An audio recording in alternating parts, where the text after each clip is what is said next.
नन्दिनि नन्दितमेदिनि विश्वविनोदिनि नन्दिनुते गिरिवरविन्द्यशिरोदिनि वासिनि विष्णुविलासिनि जिष्णुनुते भगवति हेशिति कण्ठकुटुम्बिनि भूरि कुटुम्बिनि भूरि कृते जय जय हे Mahishasuramardini रम्यकपर्दिनि शैलसुते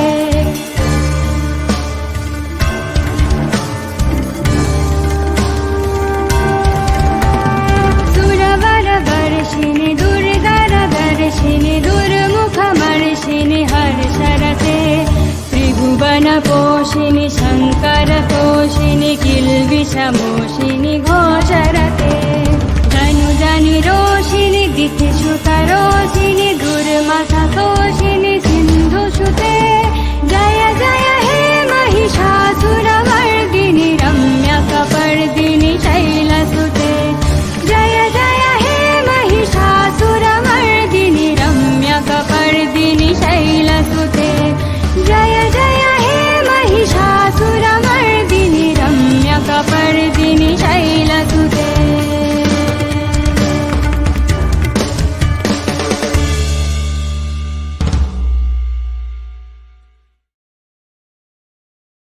Hi guys, thank you for joining the live stream. Today we have back with us after many a days is Madam Political Scientist, also known as Madam Audrey Trashcan. Hello ma'am, welcome to our show. Hi Neerajan, thanks for having me again. So ma'am, today we are going to discuss this Rohingya issue. They are some kind of refugee. Some say they were originally from Bangladesh. Now they live in Myanmar. Give us the background first and foremost. Where are they originally from, and in which country is the highest population of Rohingyas? I mean, have all of them been kicked out of Myanmar, and are some of them in Bangladesh as well? Okay, so Rohingyas, there are more than one category of Rohingyas, or there are Muslim Rohingyas who are most well known across the world. Right. There are also Rakhine Hindus. So Rohingyas are people belonging to the Rakhine area of Myanmar. Okay. So it's a very strategically important area, and it's a strategically important area, and there are also Rohingya. Hello. Yes, I'm sorry, I'm just getting muted by mistake. So there are also Rakhine Hindus. There are also Rakhine Buddhists. Okay. So Rakhine Muslims are the ones who are mainly being referred to as Rohingya. Now, they do belong to the Rakhine region of Myanmar. It's not that they are technically Bangladeshi per se. They are most certainly not Indian.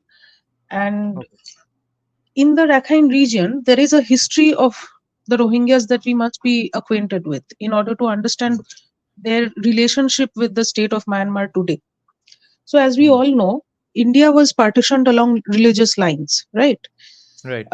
We had the state of Pakistan being created as a result, both east and west.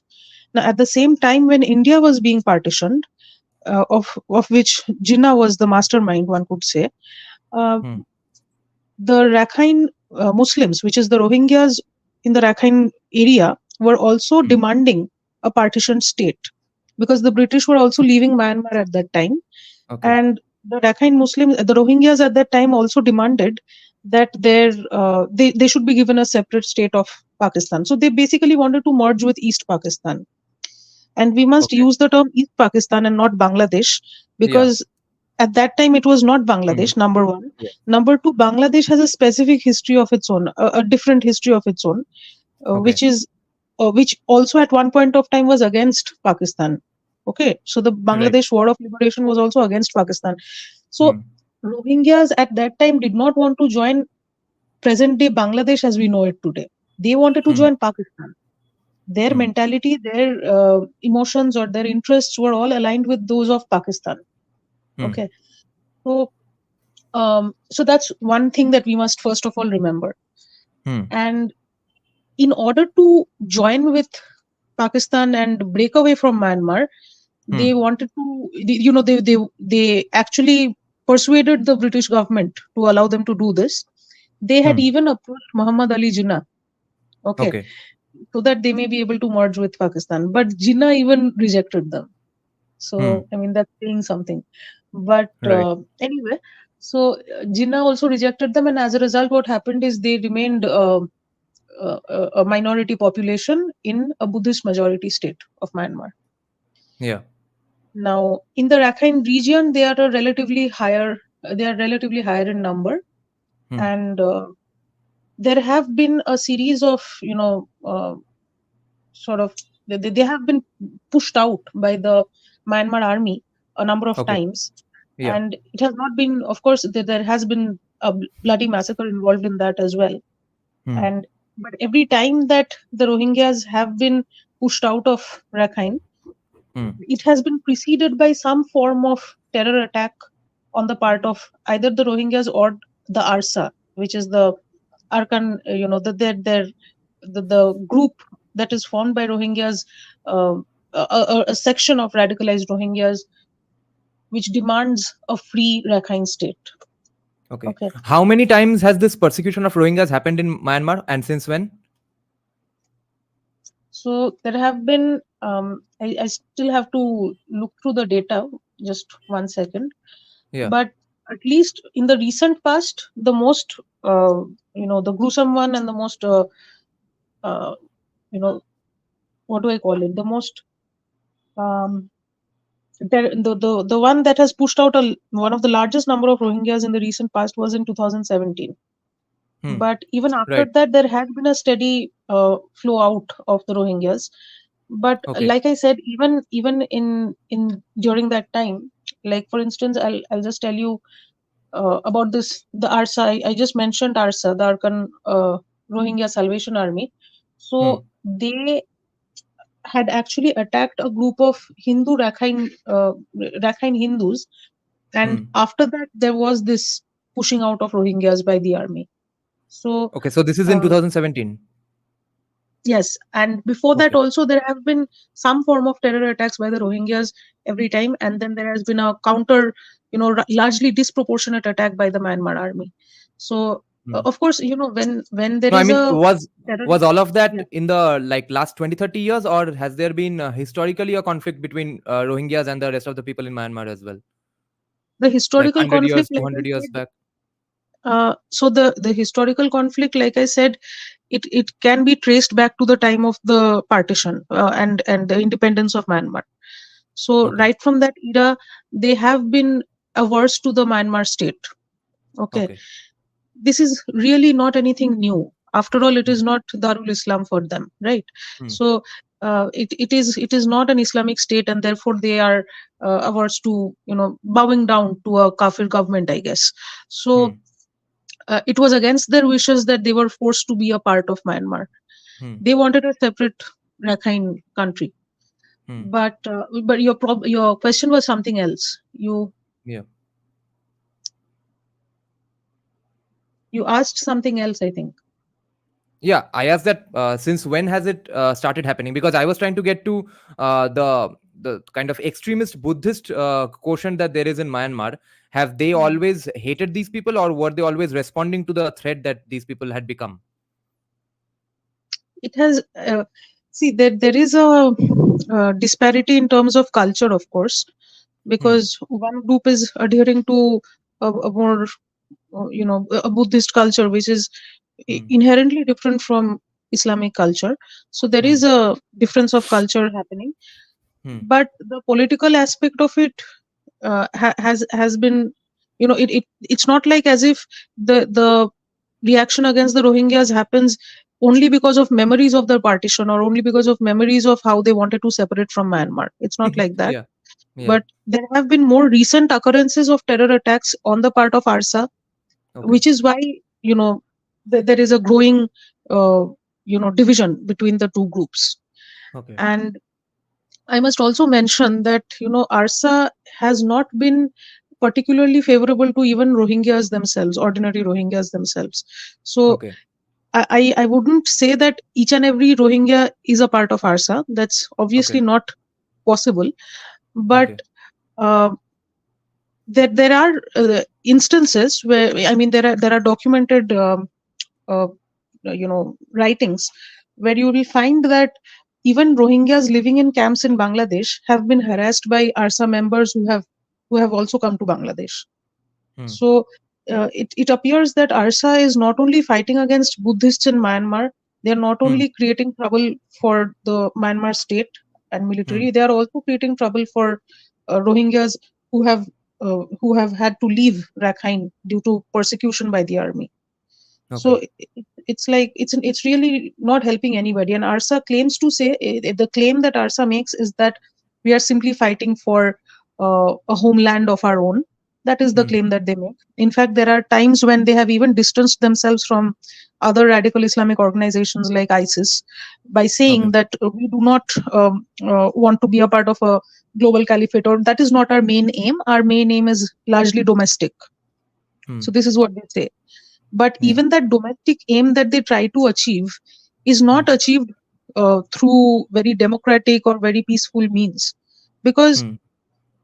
let's assume for one moment that ARSA is genuinely only limited to to domestic interests of the Rakhine. Hmm.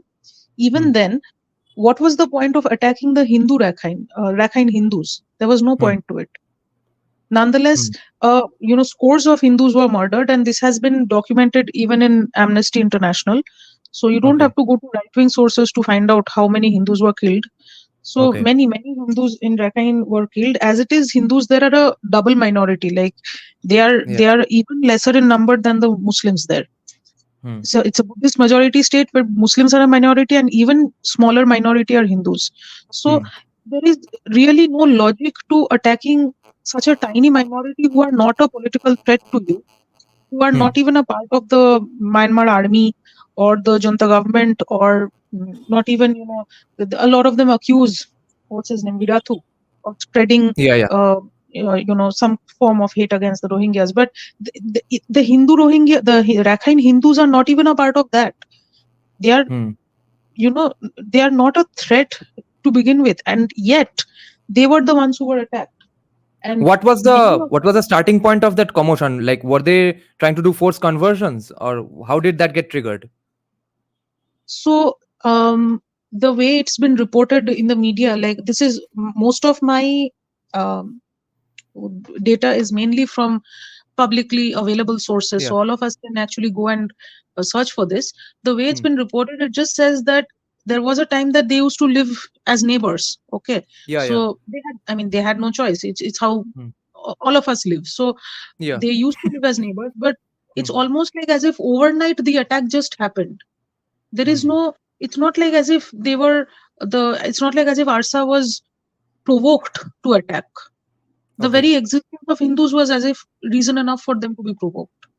Right. The Hindus, like I said, are such a small minority. They don't have any political, they're not even a political interest group, or they don't have any serious threatening power in that place, Hmm. nothing.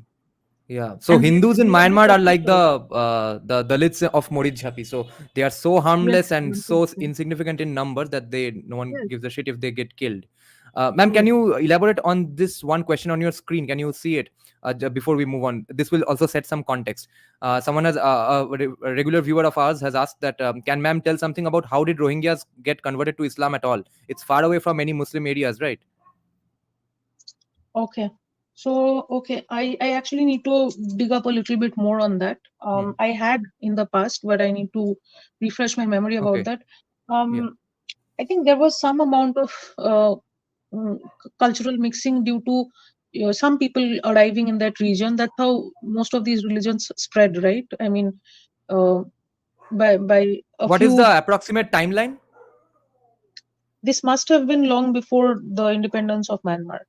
So, Okay. uh, because Rohingyas were already a proper existing religious group by the time Myanmar was becoming Hmm. independent. So it must Hmm. have been at least several decades before that. So it's mainly through conversion that, I mean, that it spreads anyway.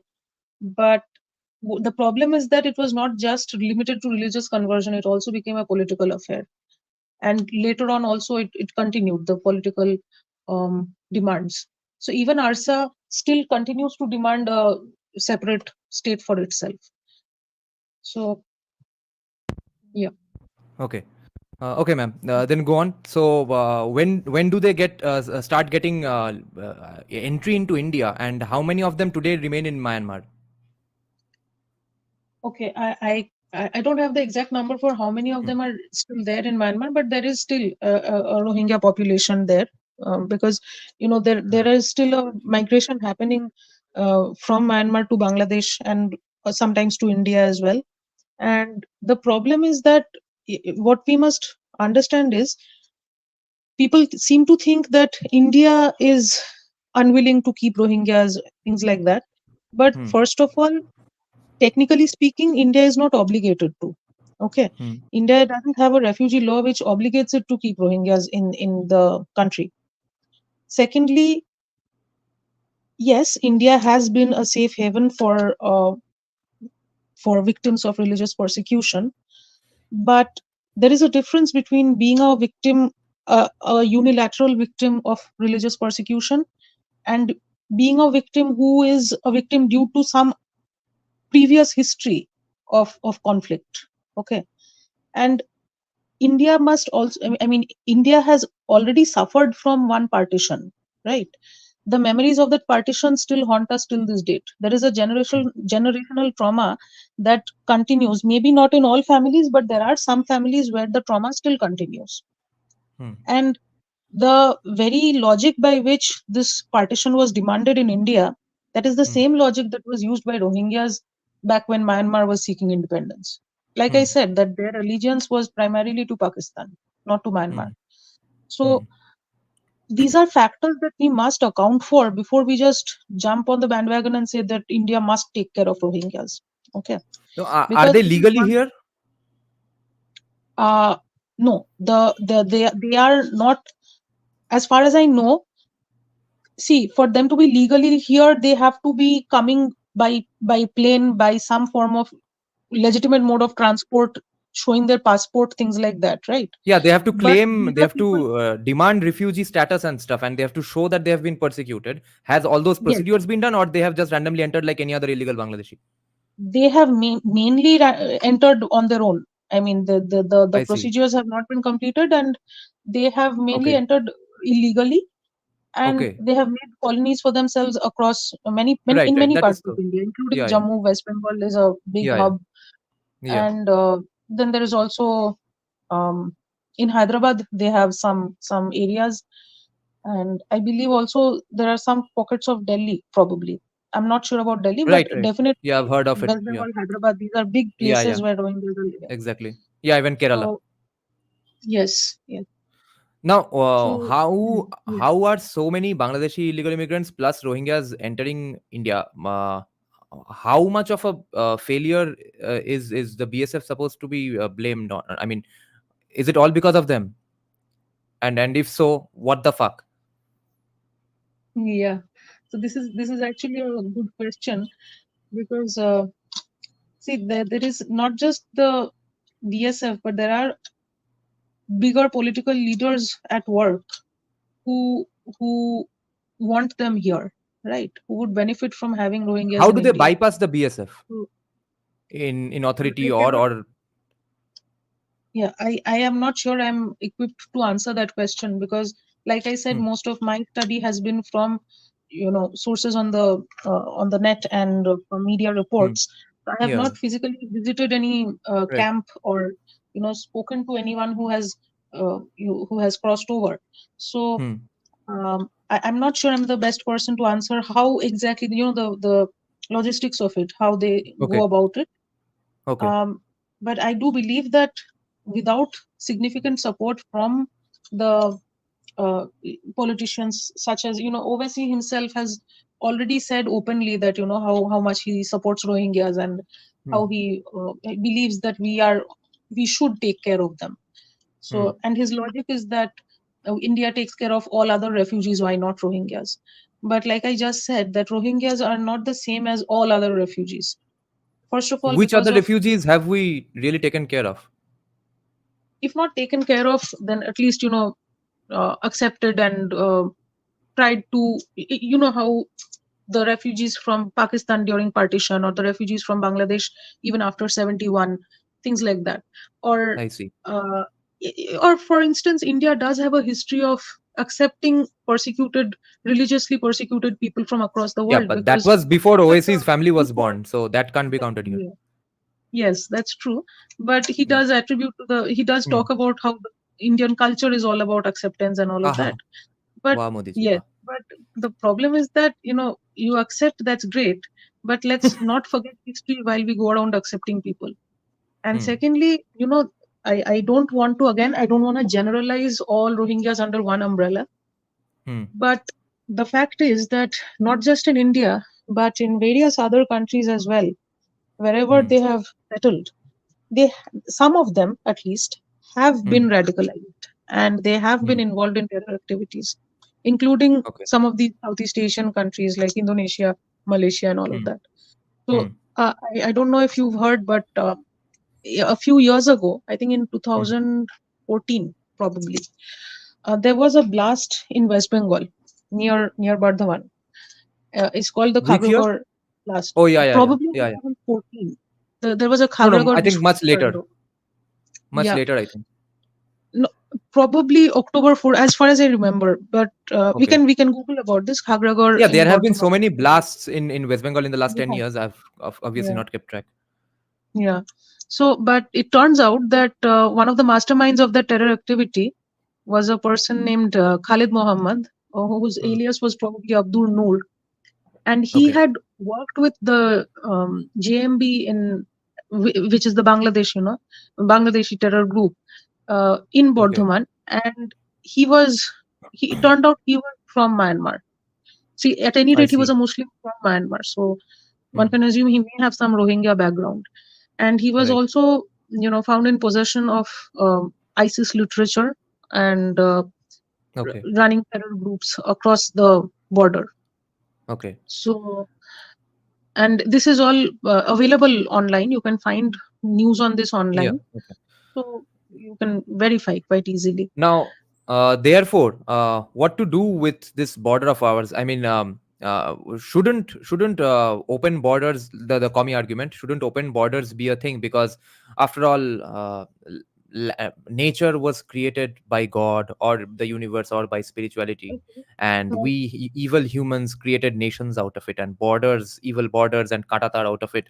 So why shouldn't they just enter and they can live here, they can work, they'll charge whatever they charge for their work, and we'll just share this land like we have with everyone else. Why can't we do that with anyone and everyone? So one by one, let's take one by one. Hmm. Number one, you think that nature has no territory, right? Hmm. But that's not true, because you Hmm. go to any locality, even dogs have their territories, Yeah. even trees have their territories. Okay, Hmm. so borders are a part of nature also. Lions Yeah. have their territories. Hmm. Okay, deer, elephants, all animals have their territories in the wild. They don't Hmm. step on each other's boundaries. And Hmm. because they have basic respect for each other, they don't have open borders, even in nature. Yeah. So it is incorrect to believe that in nature we don't have open borders. We definitely Hmm. we have even more forceful open borders in nature, because they will outright kill each other, the animals, if you cross their Yeah. borders, if you cross Yeah. each other's borders. Okay. Hmm. So let's not live in that delusion. Right. You mentioned one more thing, that we should love each other and open our borders. That's great. Hmm. So Hmm. I think these leftist people, they love Bangladesh a lot, right? Because it's such a Yeah. cute little country, and so many of their favorite people live there. And so Hmm. I think they love Bangladesh a lot. So why not take the example of Bangladesh? Hmm. Now, Sheikh Hasina herself, in an interview to Al Jazeera, so these are sources we cannot possibly go against, right? Sheikh Hasina, Hmm. Al Jazeera. I'm hoping these are leftist approved sources. Hmm. So she herself in that interview said that it is not her country's responsibility to take care of Rohingyas, because Hmm. so many Rohingyas have come to Bangladesh over the years that the Cox's Bazar area and various other areas of Bangladesh also are completely Rohingya colonies. Hmm. So much so that Bangladeshi people themselves are tired of it. And in fact, recently they had to shift some Rohingyas to this island called Bhashanchar, okay, Okay. which has very little facilities. You can imagine it's an island, probably uninhabited before, so they don't have any real facilities there. But they shifted all the so many Rohingyas, a section of Rohingyas to that area because there is Hmm. simply no place to keep them anymore in Hmm. mainland Bangladesh. Hmm. Okay, so this is what their favorite country is doing. Besides Hmm. China, I think they love Bangladesh, so this is what their favorite country is doing. Hmm. Yeah. So how are they going to defend that? Yeah. They, And they are going to say only. Okay. Okay. Go on. Go on. First, go on. yeah, no, tell me, they're going to say, They are going to say that okay, we disagree with that part, but otherwise they are great people. I think Bangladesh really should think another. They consider them once more and give Rohingyas a home. okay, now the PM herself says that number one, it's not her country's responsibility. Number two, there's a limit. There's a limit to how much we can take refugees. Okay, and after a point, people simply cannot. There is a limit to absorbing a new population. Okay. Hmm. Yeah. Uh, Now, one might say that India is a much bigger country, therefore, why not just push them into India? Now, that Hmm. is a very stupid logic, I believe.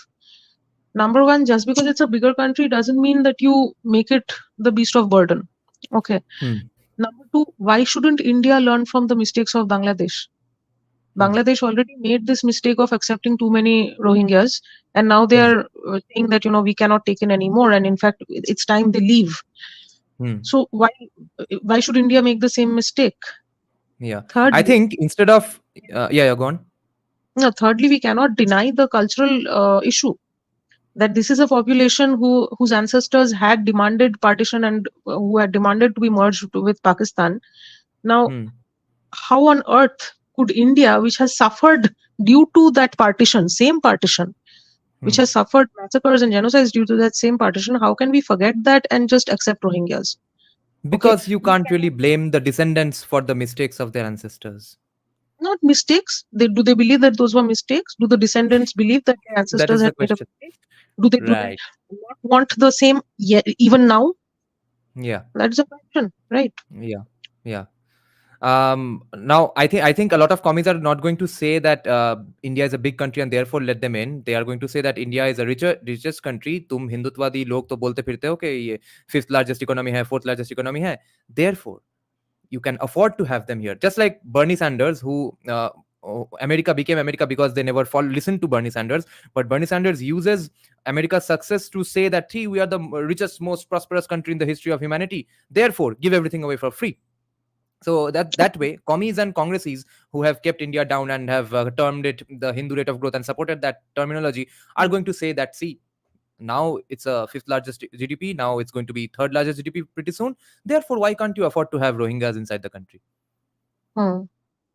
Okay, yeah. First of all, I hate that term Hindu rate of growth. We should call it Nehru rate of growth because he was Yeah, the one responsible for that rate of growth and he was hardly a yeah. Hindu. Actually, So, yeah, PC Mahalanobis was also khataye kolome ekdom. Directly, he was responsible. Our yes. philosopher, mathematician, Aryan invasion researcher. He used to research the skull sizes to prove Aryan invasion. Yeah.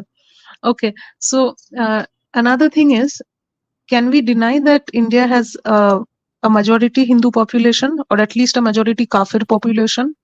No, Can we deny that? no, there's no Uh, such thing as Hinduism. We are all just no, different I'm saying castes. Kafir population. We have Yeah, right. compared to Muslims, there are more number of Kafirs in India, Yeah, right? yeah. Be it Christian, be it Buddhist, be it Hindu. Hmm. Now, let's just look at a few facts here, okay? Hmm. Now, in 2019, in Hmm. Malaysia, 2 Rohingyas were arrested for being involved Hmm. in an ISIS attempt on a Hindu Hmm. temple in Hmm. Malaysia. Hmm. And they had also tried to attack non-Muslim spaces of worship, and they had Hmm. tried to assassinate high-profile personalities in the month of Ramzan. Right. Okay. And this is something you will find online. You can just Hmm. Google this. You will find that about this issue. Okay. And order for these attacks were given by some militant group in Syria, and they were Hmm. executed by Rohingyas in Malaysia. I see. Okay. And one of the arrested Rohingyas who were arrested in Malaysia, they Hmm. also displayed support for ARSA. So Okay. it doesn't matter whether ARSA says that it is not with ISIS or not. Some Hmm. Rohingyas who are radicalized are with both. They are with ARSA as well Yeah. as ISIS. They Yeah. have support for both. Okay. Yeah. So this is what they did in Malaysia, on a Hmm. Hindu temple in Malaysia. Okay. Yeah. So and then these leftists will say that let's please still bring them in. Now, Hmm. we may not agree with Virathu. We may not always have to, abide by everything he says, although Hmm. a lot of it makes sense. Hmm. But he did say one thing, that it only takes one, right? So it Hmm. doesn't matter how many Rohingyas are not radicalized, but even if one of them is radicalized, this is what happens. Even in a country like Malaysia, which is Hmm. primarily a Muslim country, and Yeah. where they have accepted, Malaysia Hmm. has accepted Rohingyas. Even Hmm. Indonesia has accepted Rohingyas. Okay. Okay. So even there, they are doing these kinds of, I won't say they as a group, but at least a few of them are Hmm. radicalized enough doing all these kinds of things by taking the orders from ISIS. Hmm. Okay. Yeah. So, and there are similar Hello. areas in other countries as well. Not to Okay. Can you mention repeat the India. sentence? Your internet was off for a while. Just the last sentence. Yeah, no, I'm saying that such internal security issues you will find in cases related to Rohingyas in other countries as well. That's Hmm. what I'm saying. Hmm. Ma'am, my notion is where I stand on this is that I don't care if you're radical or not, because there's absolutely no fucking way we will ever prove that all Rohingyas are bad or all Rohingyas are good, Yeah, right? The commies will yeah, go on saying all Rohingyas are good. yeah. Some on the left will go on saying that no, Rohingyas are always a threat. So, Mm. is there first my first question to you is that is there any way to know whether all of them are bad or good, and secondly, is there any way to prove it in an international court of law and things like that in proper legit institutions, and thirdly, do we really need to care about whether they are good and nice people at heart or not? Shouldn't we not let them enter just because we don't give a shit? Like I said, India is not obligated to. We are Right. not part to any kind of refugee law that obligates us to take anybody in. Right. Okay. And like you said, it is not possible to know how many are radicalized, how many are not. How will you know that? Even if you Hmm. interview them, even if you grill them, how will you know? Yeah. There is no way to actually know this. Now, Yeah. the only thing that we can say is, uh, like I said, number one, the last point that you said, that why should we give a fuck? I mean, Hmm. technically, we are not obligated to. Hmm. And another point is that their home is in Rakhine. Hmm. Okay, so if you're Hmm. saying that please keep on having more and more Rohingyas here, you're only Hmm. supporting their persecution. Even from their own point of view, you're basically Hmm. saying, okay, let them be displaced, let them be Hmm. uprooted, and let them coming and colonizing other places. This is what Hmm. you're basically saying. And Yeah. the way that the Rohingyas are living in India, it's not Hmm. like they're living in palatial houses, right? They're still living in Hmm. slums. They're not living in very good conditions. And there are instances, I'll have to just, look for the articles where I found this, but Hmm. there are instances where Rohingyas, some of them have said that we had more land in Rakhine, we had more space in our village, and we don't like Hmm. it here because here we are living in Okay. cramped spaces. Okay. Okay, I see. who live like that? Nobody does.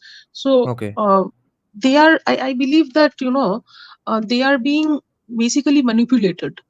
They are a Hmm. very easy target group to be manipulated by more powerful leaders, be it people like OSC or be it anybody else. Hmm. They are basically being used by these more powerful people, because Hmm. it makes absolutely no sense for them to deliberately leave their country and their home for no Hmm. reason, and then move to another place and live like uh, like refugees in Hmm. camps. It makes What no is sense. Myanmar's official stand on this? So there has been repatriation. It's not like there has not been repatriation. So there has been repatriation, but again, whenever there has been some form of terror attack or criminal activity, there has also been a further persecution of Rohingyas all over again. So Myanmar is not averse to repatriation, because Bangladesh also sent back a few Rohingyas sometimes, back to Myanmar. So repatriation has been happening. Now, solution I believe is, de-radicalization along with repatriation, because for as long as ARSA is, constantly active, and there is a, what do I call it? So there is this demand for a separate statehood or a separate nation. How can you expect any peace in that area? Hmm. Hmm. Okay.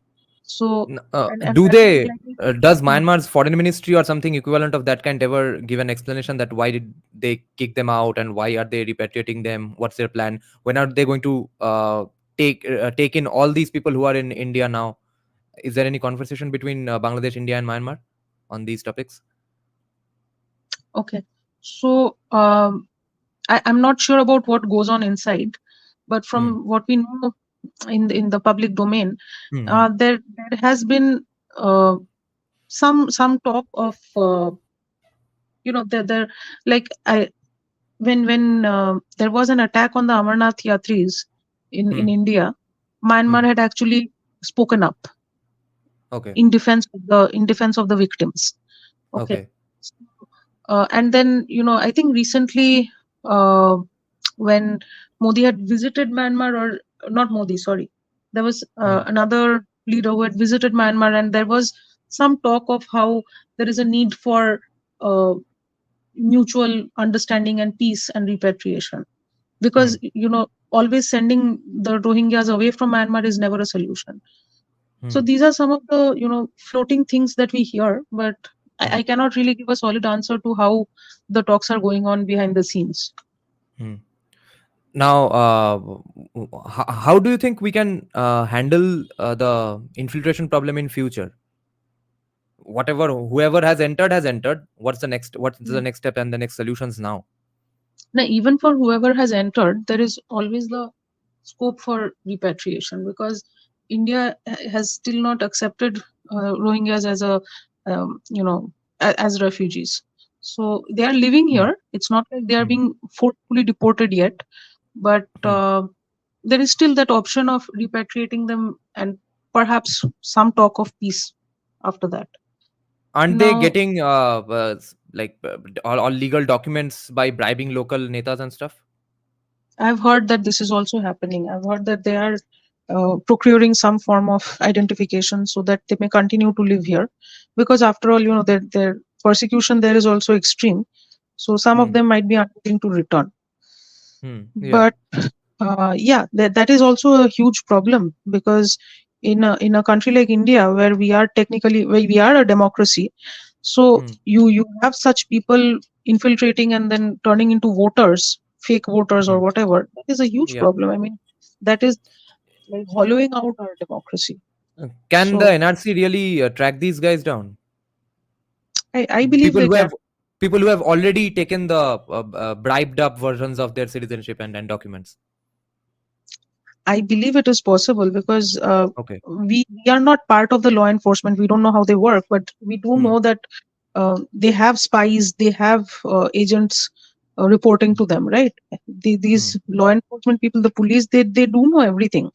I don't believe that they are ignorant or that they are unaware of these things. So if given the powers, if given the orders, they will be capable of uh, solving this issue of fake IDs and all of that.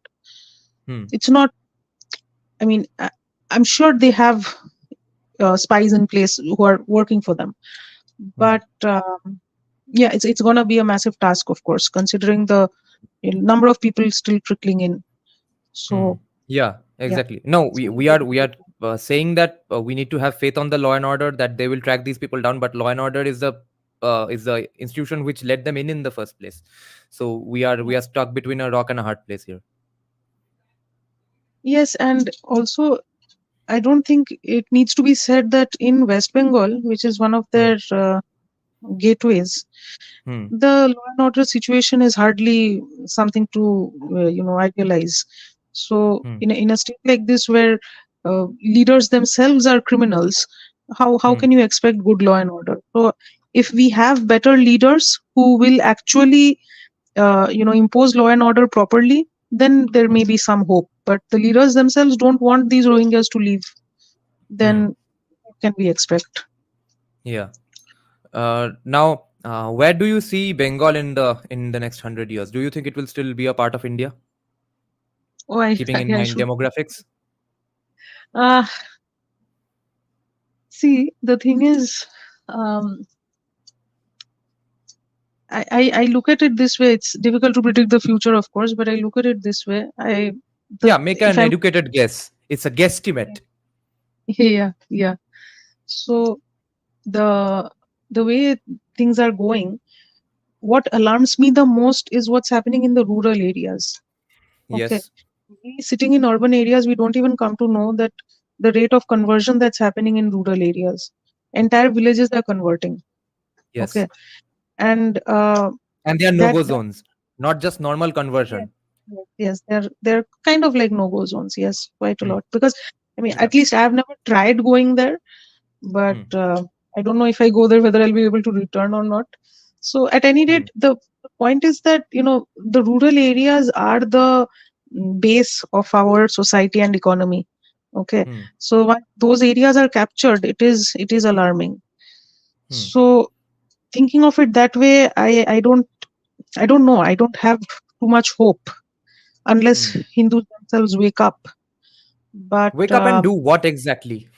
I don't see what the solution is, other than things that will get you kicked off YouTube. yeah, yeah, I know. Waking up even is not the main part, because as I'm saying that, yeah, maybe Shuvendu will be CM, maybe we'll have great 30-60 years of prosperity, liberal, nice Muslims, we are all united in this.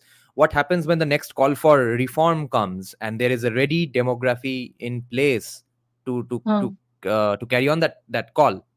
What then? Yeah, What waking up is going to solve that problem? that's true. Yeah. Um, it's We really have one weird solution that hilariously comes in from time to time whenever I discuss this topic, is that repopulate Bengal with Biharis. That might actually keep Bengal in India, at least. yes. And Hindu migration, that means losing Bengali culture, but West Bengal, at least in why would theory, it in mean name, that? remains with India. Why would it mean that? Because I don't think it means losing. What do you mean by Bengali culture? That no one who That speaks Bengali remains. but if you look at Biharis who have been living in Bengal for a while, Hmm. I know people like my carpenter, the person I buy Hmm. vegetables from. They're all Biharis. Some but of now my they are maids a, are but so they right now are they are a minority. no, but they may be minority. It's not that they don't know how to speak Hindi, but they do still Hmm. speak Bengali. And my point is, if by Bengali culture you just mean Robindra Songit and all of that, that's different. I But mean, just the language. okay, but Bengali is not. First of all, Bengali is not very different from Hindi. If you Yeah. look at Shuddh Hindi and Yeah. Bengali are actually quite close. Yeah. The language that our parents sometimes don't understand is Urdu. Of The course. kind of Urduized Hindi that is spoken, that is Hmm. the one that is more difficult to understand. Yes. So, and that is very, very different from Bengali. So, Yeah. Hindi imposition is not something that is very foreign to us to begin with, Hmm. because Hindi, Bengali, they all have same vocabulary and they're pretty close as languages. Hmm. Yeah. Another thing is Biharis living here, they don't uh, you know uh, try to capture the language and force us to speak Hindi, nothing like that. Who is going Hmm. to force you to speak Hindi? No, So I'm saying that there's just going to be there's not going to be any genocide of Bengalis at the hands of Biharis. It's just going to yeah, be a natural flow of things, that all Bengalis are either going to die or leave, go to other states or go to other countries. The state is going to be filled with people who either speak Bhojpuri or Urdu. okay. I think that's a huge. We are imagining an extreme situation which may not really come Hmm. true. Because in Okay. my experience, the ones who do come here, they adapt to the language of this place. And Hmm. another thing you mentioned about Bengali culture. Now, Hmm. again, I'll go back to the rural areas. In Hmm. rural areas, the Bengali culture that you have is very close to culture of Bihar as well. Yeah, It's not very true. different. The Hindu Hmm. culture of Bengal, how is it Yeah, different from the Hindu culture of Bihar? So hmm. they, maybe Biharis do Chhat Puja, Bengalis don't do Chhat Puja. Right. Besides that, I mean, how much more different is it?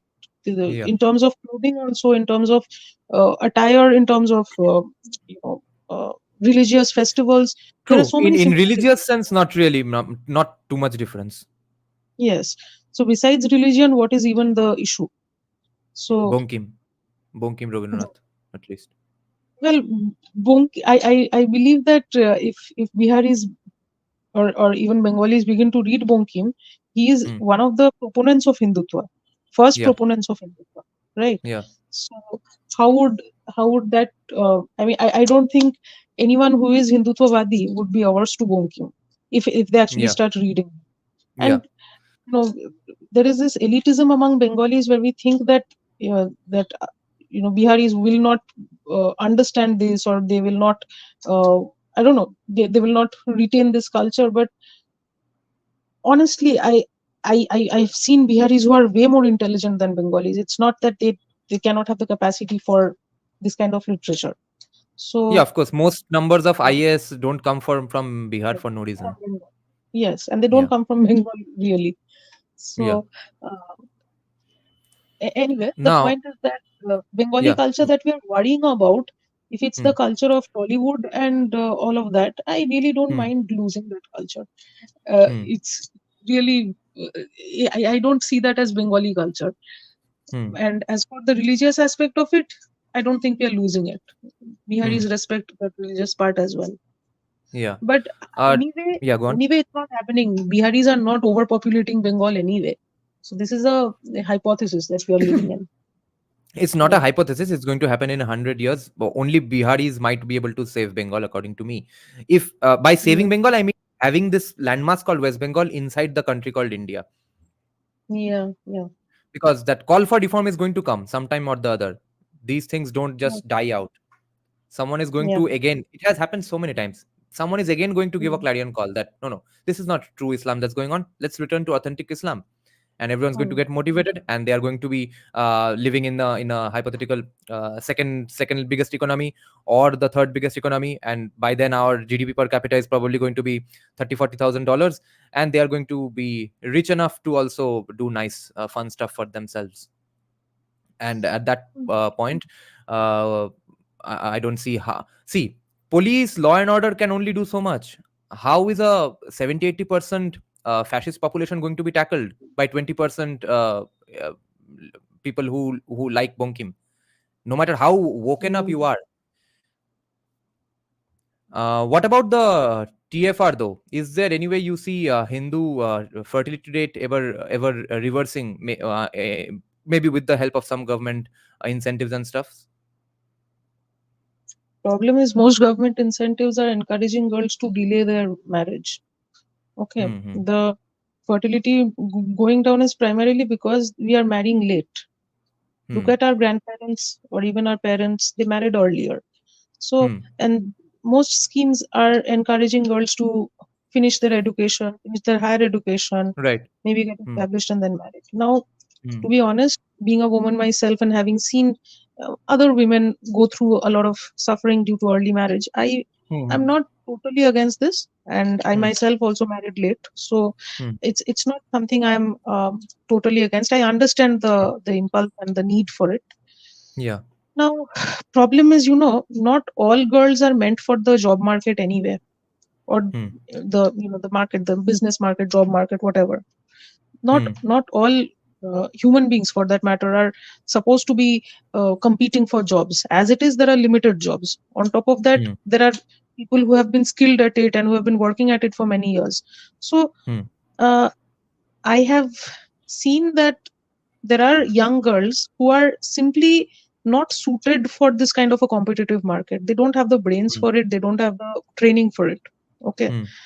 So by telling them that, go ahead, have higher education, then try and get a job, you're just giving them false hope. So Hmm. it might be better to, you know to not give them that kind of hope. I have seen young girls getting, that their families themselves, they graduate from college. okay, Hmm. which is unimaginable for someone like me. Hmm. Hmm. But then I think to myself that these are also girls who are not very interested in studying to begin with. Hmm. Okay, they were Hmm. just going to college to have a little more fun before they marry. That's Also, it. it was some peer pressure as well. That education has become, Yeah, of course, a status as well. That okay, yeah, you are not yes, even a yes, that graduate. is What the also fuck? there. So of course, Yeah, everyone yeah, yeah. wants to And go to college. some people prefer an educated housewife more than a Yeah, non-graduate housewife, things like that. yeah, But yeah. um, I am in two minds about it, because on the one hand, I feel that there's no point giving fake hope to these girls, and on the other hand, I also feel that they if they were at least a little bit independent, if they had some income of their own, then Hmm. maybe they might be less likely to be subjected to domestic abuse or things like Yeah, that. exactly. Yeah, Honestly, yeah, uh, yeah. difficult to answer this in one way. Yeah. The problem is we have pitted family and being a mother against everything else. Like it's independence versus family. It's career Yeah, versus family. It's education versus family. It's your yeah, family life versus everything else. Everything is coming after you and trying to fuck your independence, your privacy, everything.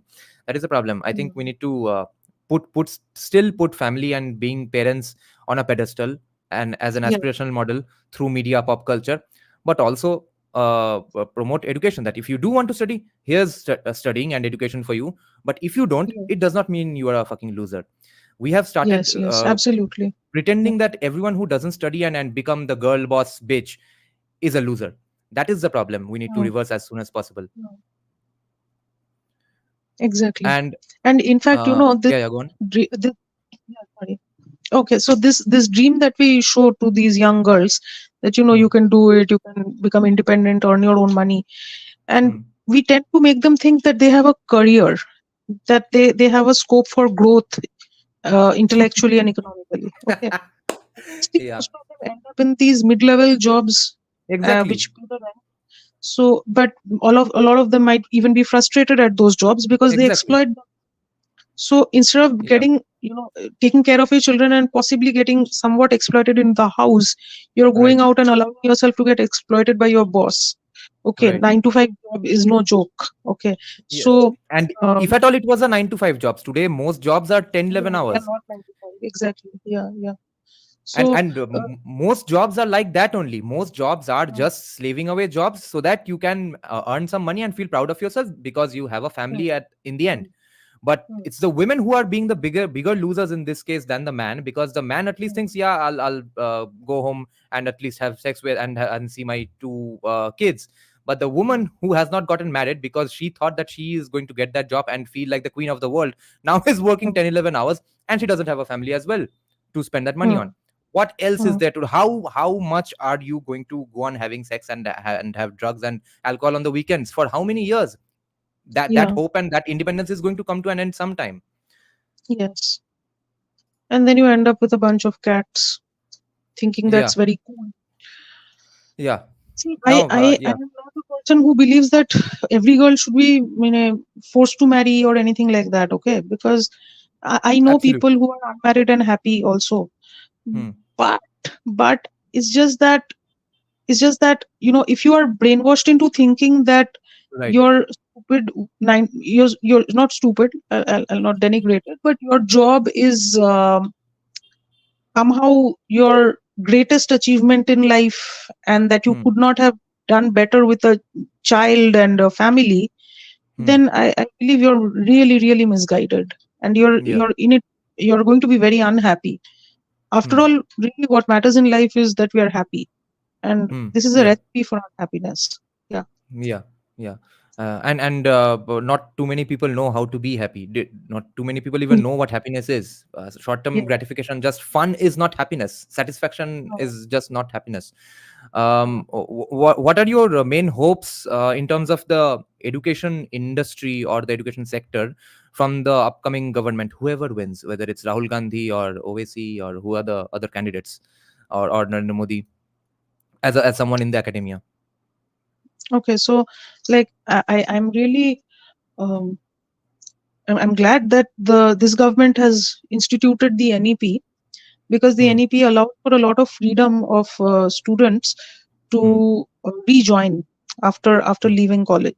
So I know a Hmm. lot of students who, due to financial pressures or due to marriage, things like that, they sometimes drop out of college. Okay. Hmm. But thanks to the NEP, there is a scope for them to rejoin after they are done with whatever other responsibilities they need to take care of.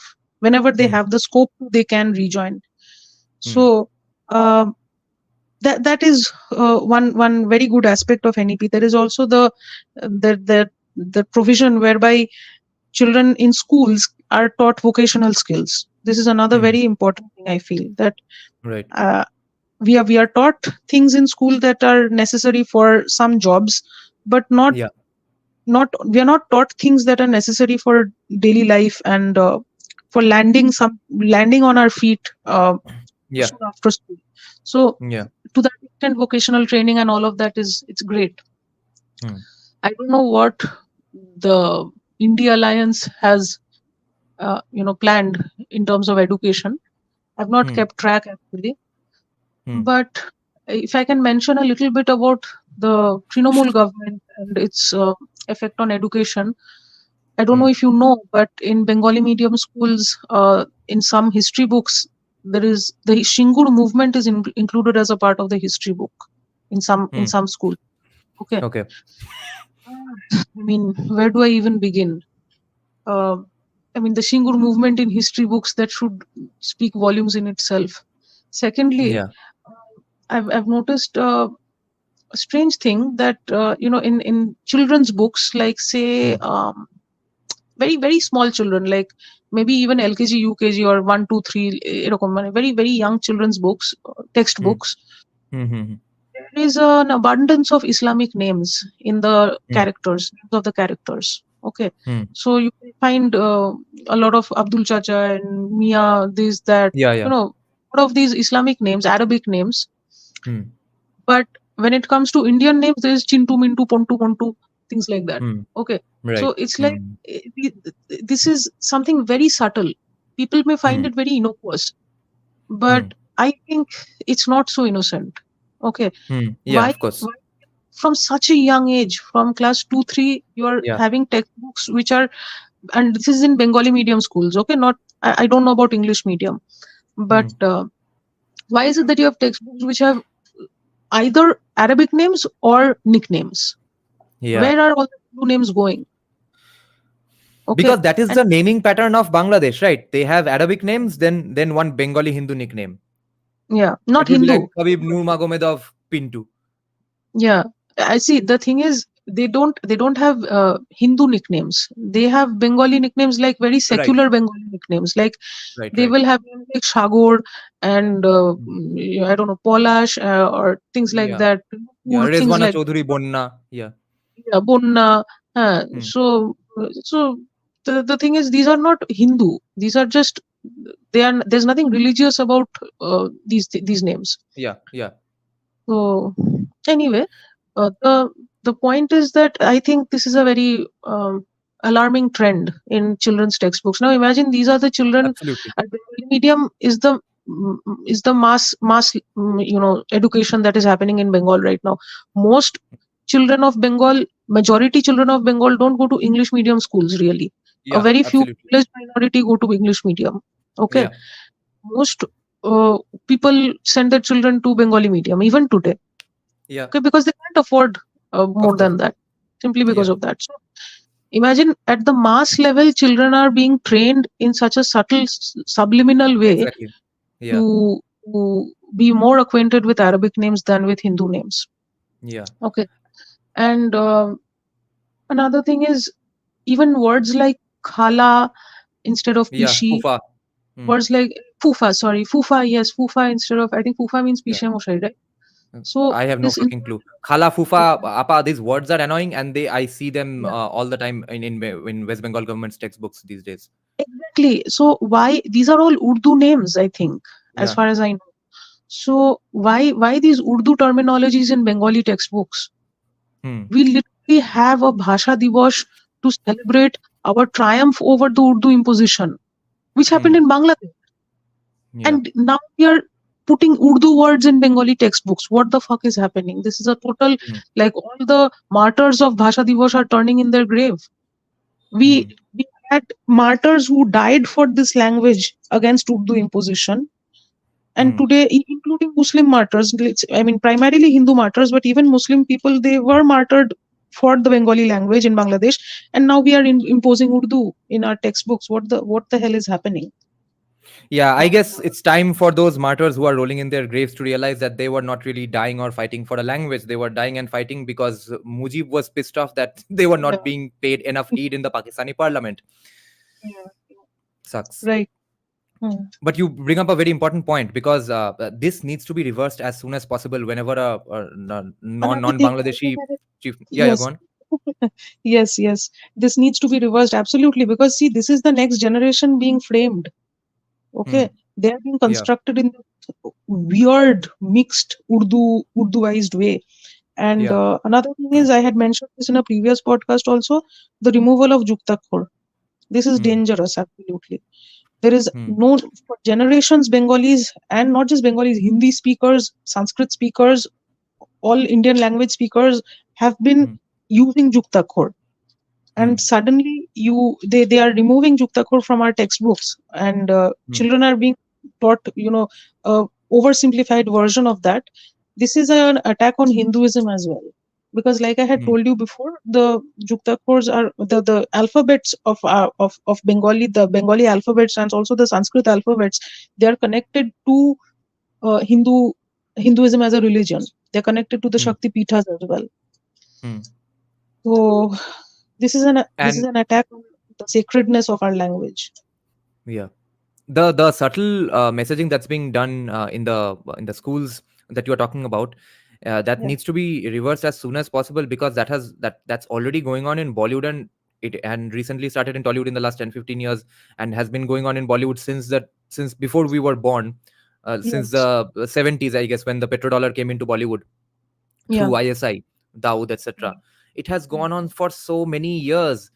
Like, there was a meme going on in the last few days. I saw that everything sounds good in Urdu, apparently. Okay, how can something sound inherently good in Urdu?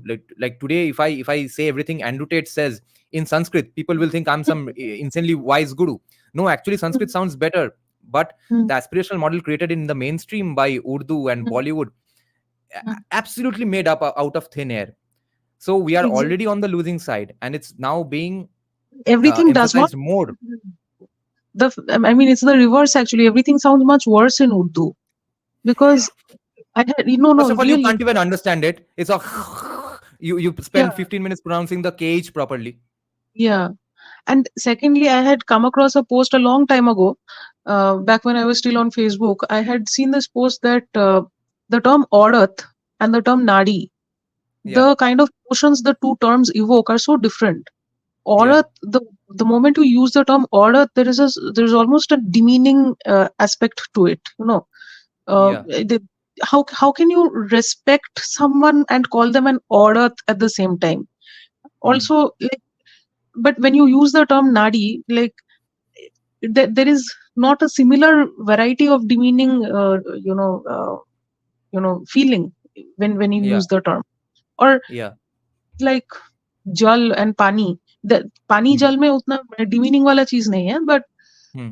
I don't know. Pani just doesn't sound the same as jal, and there are so many other words as well in which Urdu just simply does not sound as good Yeah. as yeah. And that Jal and Pani, all those things have already been kind of debated hotly, and people sided with Ramdhanu being renamed to Rangdhanu because it's more secular. Yes. And She now, of course, people use the word aurat because they just don't know it, or they are just used to speaking or using that word when they speak Hindi. I'm saying that because I myself use it many times unknowingly. But sometimes I do remember to use the word mahila and not aurat. But in fact, even remember, much better than Aurat yeah, if you refer to a woman.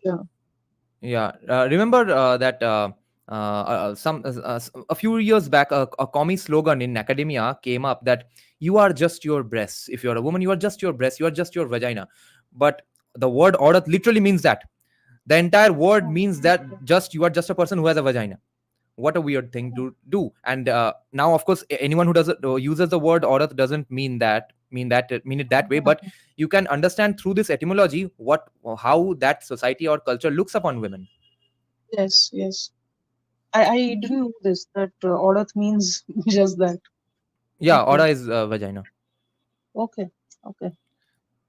So And maybe there's a reason it sounds disrespectful when you use it. yeah, yeah. Yeah. Okay. People are saying pani is not Urdu. Pani may have come from pan. But anyway, it's most commonly the word all around India, at least in, let's say, Aryan Brahminical lands, is jal or jol, jala. Pani, Yes. pani might have been a later distortion then. Okay, Probably. I let's don't know. see. Mahila, Nari, Stri, Devi. These are the words. Yeah. All of And them sound better than Aurat. yeah. Then there's this thing, Kinnar and Hijra. Okay. Hijra also is a Urdu word. Although how it got conflated with the word of hijrat, that might be a coincidence. Um, the only way I think in the language battle that Hindus have fought, I think, is in the Gali in Bengali called Khanki Magi, because Magi always meant a woman in natural Bengali, but Khanka means a Okay. small mosque. So I Oh. think so I am thinking it might be a Hindu retaliation to Muslim women, or to call them in some degraded manner. So what kind of a Magi you are? You're a Khanki Magi. Hmm. Might be. Okay, ma'am. Then this was a nice conversation. Yeah. We'll end now. Hope to have you back soon with more fun topics. Thank you for joining, guys. Good night. Bye bye.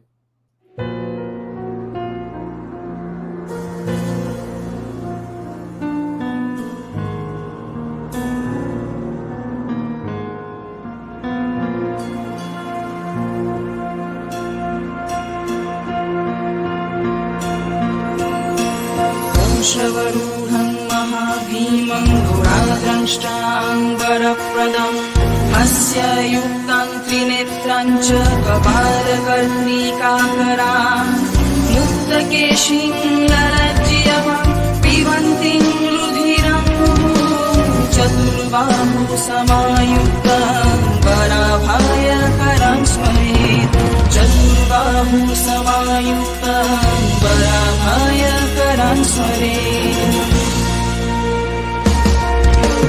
Kali Kali Mahakali कालिके पापहारिणी Dharmarth मोक्षदे